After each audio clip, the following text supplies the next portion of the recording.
Welcome to Cosmic Cocktails, where we talk all things astrology and numerology. I'm Jeremy Bills. And I'm Darlene Miller. Welcome. Welcome. Cheers. Cheers. How are you, Darlene? I'm good. I am really good.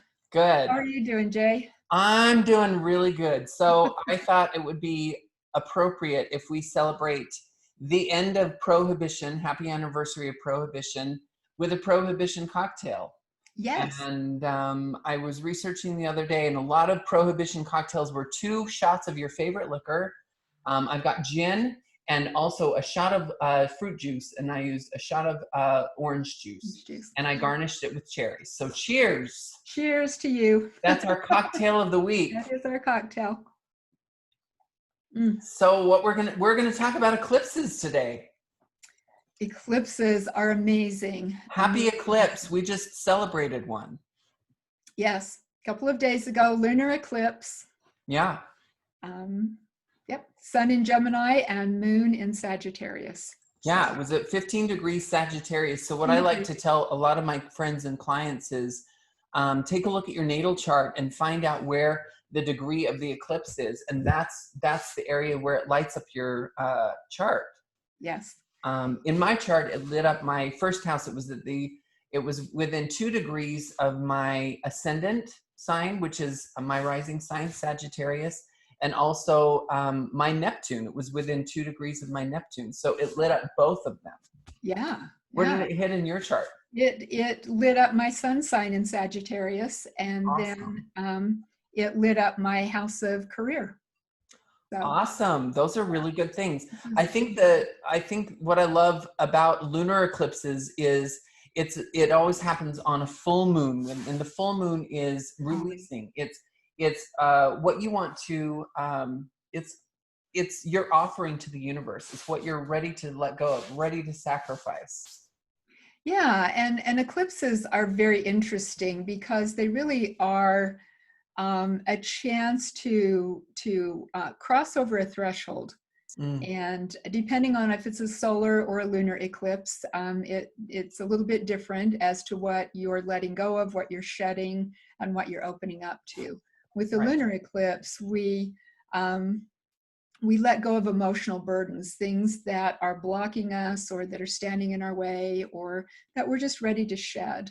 Yeah. And open up to a whole new perspective emotionally. So for me, I right at the time that it hit, I just took a few minutes and decided what emotional blocks that I have grappled with in my life that I still kind of hit my head against, and just made the statement to the universe that I was ready to let go of those emotional blocks and step through that doorway into a whole new way of being.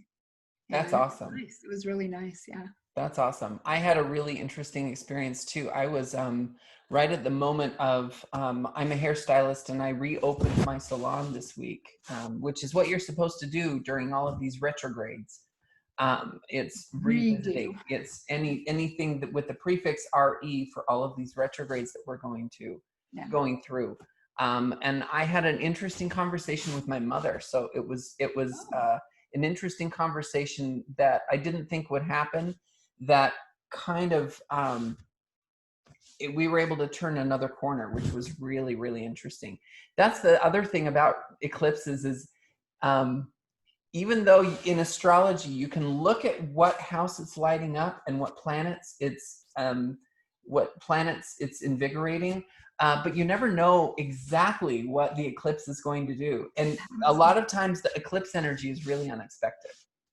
Well, and I think that's because, you have those certain areas that you're going to have those signs in. But again, it is just an emotional release on a lunar eclipse. Yeah. So that a new perspective can be gained. And so I do want to say that when I first met Jeremy, he was telling me about how like the emotional blocks that you've come up against with your mom, and how you've rehearsed what to say to her in certain situations. And that then when you come into those situations, you do that little fainting goat thing where you go, ah! If you've ever researched the fainting goat, if you ever just on YouTube, just type in fainting goat, that's what I do. on the Seriously, fainting I goat. laughed so hard I was crying. I hope you let go of that emotional. I didn't do the fainting goat this time. I said what I needed to say, and she said what she needed to say, and it was really, really healing. So I Perfect. think that now that we've both said what we need to say, there's a place, there's a platform where we can jump off of to create a new start, which is something that I didn't really think was going to happen. So that's pretty exciting. That's a good example of a lunar eclipse. It really is. As I was going through it, I was thinking in my mind, holy shit, I can't believe this is happening. But then I was like, oh, well, of course it's a lunar eclipse. And Sagittarius is it's the sign of the philosopher. It's the sign of connecting to your higher mind and your higher self. So that's what this lunar eclipse really wanted us to do, is to connect to our higher selves. And Sagittarius is traditionally the sign of the vision quester. And Yeah. so it is about getting a new vision for yourself. What Yeah. areas do you want a new vision? Where do you need to be renewed? Yeah. And Yeah. so it's an adventure. It's a nice adventure. It is. It is. And then in a couple of weeks, we've got the solar eclipse coming I up. want to talk about this. Let's do it. Let's go there. It's at 0 degrees Cancer. So wherever 0 degrees Cancer is in your chart, that's the house that it's lighting up. That's the energy that this solar eclipse is igniting in your life. It is called the Aries point because it is a conception point. 0 degrees is called the Aries point. Right. Because it's that new beginning. So, and it's in Cancer, Sun in Cancer, Moon in Cancer, because again, it's a new moon. Oh my goodness, this is so powerful.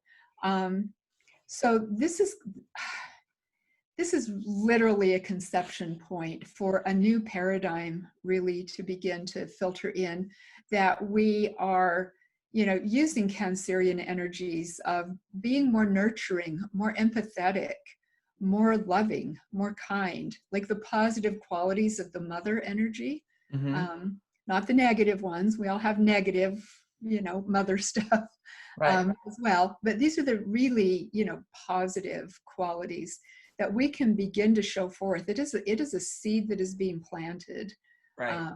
for us, and with it being a new moon as well, which is also a new beginning. Right. Oh my goodness. It's so we've got like some double new beginning energies here. So everybody, it doesn't matter where you have Cancer in your chart or anything like that, just sit down and just really write down your intentions and put them out Right. there of what new beginnings you would like to create for yourself. This is really, really a powerful one. And this year we have 4 eclipses. Usually we have 3 at the most. And in years that we have 4 eclipses, traditionally, there are a lot of upheavals and a lot of changes that happen in those years. So hang on Yeah. for 2020. Hang on. The thing that I find interesting about the difference between a lunar eclipse and a solar eclipse is the lunar eclipse is about releasing emotions. It's Yes. a release of emotional energy. Whereas solar eclipse is a little bit more physical. It affects our human body just a little bit more than the Yes. lunar eclipse would. It does, and it will play out in your environment. It plays out on a physical, in the world kind of a level, where Right. the lunar is more internal, solar is external. So we are going to see, with the United States being a Cancer country, Yes. and these eclipses that are going to come up in Cancer, we're going to see a lot of things play out over the next 6 months, literally on the ground. Right, right. Because the energy of an eclipse, another thing I find interesting about the energy of the eclipse is you can feel it from up to 30 days before and 30 days after, but the full circle of an eclipse is 6 months. 6 months. And so it's- December, we're going to come back around. Is it December? Right. Yeah, I think it's the end of November. I forgot. I think it's November 30th. November. Yeah. But so what I find wonderful about the solar eclipse is writing down all of the intentions, writing down everything that you want to begin, all of the new starts that you want to create. Because right now we're at a time in history where we need to be totally focused on what we want to create, what we want Absolutely. to manifest. everything positive. And when you think of the sign Cancer, it's the sign of the mother. It's the sign of nurturing. It's the sign of protection. Yes. So what we want to do is we want to set our intentions around that theme so that as we use this eclipse energy as a jumping point, we can really, really manifest that. And it's a cardinal sign. Cancer is a cardinal sign, and cardinal signs always ask us to act on something. Right. It's not about sitting and thinking about it or just feeling about it. We have to act on it if it's a cardinal sign. So yeah. So these energies coming up with this next eclipse are going to ask us to act on what we want to create. Don't sit around and talk about it.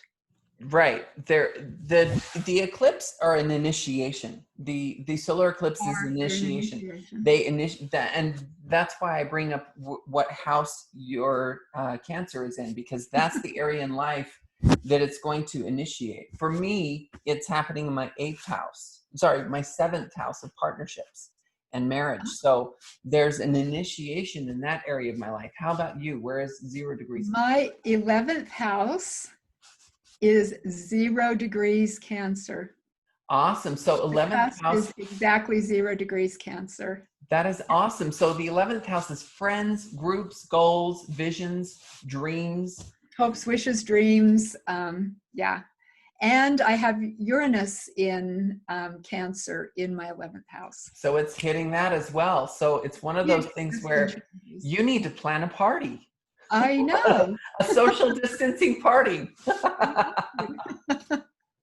would love to. Right.